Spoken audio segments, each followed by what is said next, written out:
গোটা দুনিয়া সন্দেহ করছে যে বর্তমান পরিস্থিতির পেছনে চীনেরই হাত আছে। কোনো দেশ পেছনে তো আবার কোনো দেশ সামনেই চীনের বিরোধিতা করছে। ধীরে ধীরে গোটা বিশ্বই চীনের বিরুদ্ধে একজোট হচ্ছে। পৃথিবীর সবথেকে শক্তিশালী দেশ আমেরিকা করোনা ভাইরাসে সবথেকে বেশি ক্ষতিগ্রস্ত হয়েছে।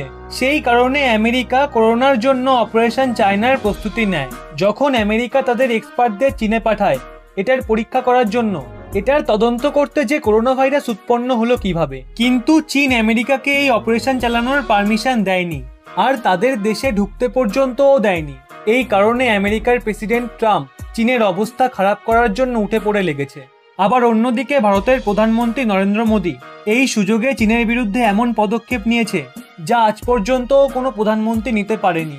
এখন ড্রাগন আর ভারতের পড়ে যাওয়া মার্কেট কিনতে পারবে না। মোদিজি এবার চীনা বিনিয়োগের ওপর কড়া প্রহার করেছে। এখন চীন সরকার হোক, চীনের প্রাইভেট কোম্পানি হোক বা চীনের ইন্ডিভিজুয়াল ইনভেস্টর হোক, কেউই ভারত সরকারের অনুমতি ছাড়া ভারতে আর ব্যবসা করতে পারবে না, ভারতীয় কোম্পানির শেয়ার কিনতে পারবে না। প্রধানমন্ত্রী নরেন্দ্র মোদীর এই সিদ্ধান্ত চীনের জঘন্য কাজের বিরুদ্ধে মুখ্যম জবাব দিয়েছে। প্রথমে তো চীনের জৈবিক হাতিয়ার গোটা বিশ্বের মানুষের চোখ দিয়ে রক্ত অশ্রু ঝরিয়েছে। তারপর আবার খবর আসে যে চীন এই ফাঁকে গোপনে নিউক্লিয়ার টেস্টও করিয়ে নিয়েছে। যখন গোটা দুনিয়ার বড় বড় কোম্পানিগুলোর স্টক ভ্যালু একেবারে পড়ে গেছে, তখন চীন তার নতুন চাল চেলে দিয়েছে। চীন অনবরত ফরেন ইনভেস্টমেন্ট বাড়িয়ে চলেছে। গোটা দুনিয়াতে যেই বড় বড় কোম্পানিগুলোর শেয়ার পড়ে গেছে, অমনি চীন সেখানে পৃথিবীর সর্ববৃহৎ আর্থিক শক্তি হওয়ার জঘন্য চক্রান্ত করেছে। কিন্তু প্রধানমন্ত্রী নরেন্দ্র মোদী জার্মানির পথ অনুসরণ করে লকডাউনের মাঝেই একদম সঠিক সিদ্ধান্ত নিয়ে চীনা বিনিয়োগে সীমাবদ্ধতা এনেছে। মোদী সরকার যেই সিদ্ধান্ত নিয়েছেন, এতদিন তারই অপেক্ষায় ছিল সাধারণ মানুষ। মোদী সরকার সুবিধাবাদী অধিগ্রহণকে দমন করার জন্য ফরেন ডিরেক্ট ইনভেস্টমেন্ট বা এফডিআই এর নিয়মে বেশ কিছু পরিবর্তন এনেছেন। ওই নিয়ম অনুযায়ী ভারতের যে কোনো প্রতিবেশী দেশের কোম্পানি বা বিনিয়োগকারী ভারত সরকারের অনুমতি ছাড়া ভারতে ব্যবসা করতে পারবে না। চীনে মহামারীর ভয়ঙ্কর পরিস্থিতি কেটে গেছে, আর বেশ কিছু লিস্টেড এবং আনলিস্টেড কোম্পানির ভ্যালুয়েশন আকর্ষক লাগছে। ভিডিওটি এগিয়ে নিয়ে যাওয়ার আগে যারা এখনো এই চ্যানেলটি সাবস্ক্রাইব করেননি, প্লিজ সাবস্ক্রাইব করে পাশের বেল আইকনটি অল করে রাখুন।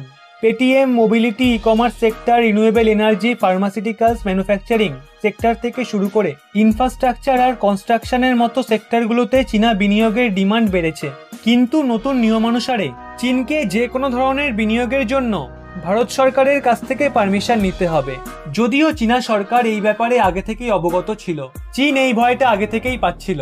চীনের সরকারি সংবাদপত্র গ্লোবাল টাইমস আগেই জানিয়েছিল যে ভারত খুব শীঘ্রই চীনের স্বতন্ত্র বিনিয়োগে বিধিনিষেধ আরোপ করতে পারে।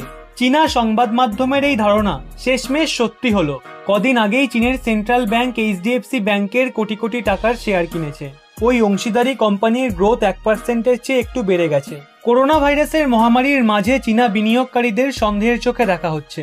আগের একটা ভিডিওয় আপনাদের বলেছিলাম যে চীন কিভাবে গোটা দুনিয়ায় তাদের বিনিয়োগ দ্রুত গতিতে বাড়িয়ে চলেছে, কারণ করোনা ভাইরাসের দাপটে গোটা দুনিয়ার শেয়ার মার্কেট পড়ে গেছে। এজন্য সমস্ত কোম্পানির ভাবও কমে গেছে, আর চীন একেবারে সস্তায় সেই কোম্পানির শেয়ারগুলো কিনে নিচ্ছে। আর এই কাজ করার জন্য চীনের স্টকে প্রচুর পরিমাণে বৈদেশিক মুদ্রা আছে। চীনের কাছে এখনো $3 ট্রিলিয়ন বেশি বৈদেশিক মুদ্রার ভান্ডার আছে। বিপদের আন্দাজ করতে পেরে ভারত এই সিদ্ধান্তে পৌঁছায় যে চীন হোক বা চীনের কোনো প্রাইভেট কোম্পানি বা ইনভেস্টর, কেউই ভারত সরকারের অনুমতি ছাড়া ভারতে ব্যবসা করতে পারবে না। দর্শক বন্ধুদের কাছে একটা প্রশ্নই করতে চাই, চীন কি ইচ্ছা করেই এই সবকিছু করেছে যাতে গোটা দুনিয়া চীনের হাতের মুঠোয় চলে আসে? যদি এরকমটাই হয়ে থাকে, তাহলে চীনের বিরুদ্ধে আর কি পদক্ষেপ নেওয়া উচিত তা কমেন্ট বক্সে জানান। ভিডিওটি ভালো লাগলে একটি লাইক করে সকলকে শেয়ার করে দিন। আর এরকমই নিত্য নতুন তথ্য পেতে চ্যানেলটি সাবস্ক্রাইব করে পাশের বেল আইকনটি অল করে রাখুন।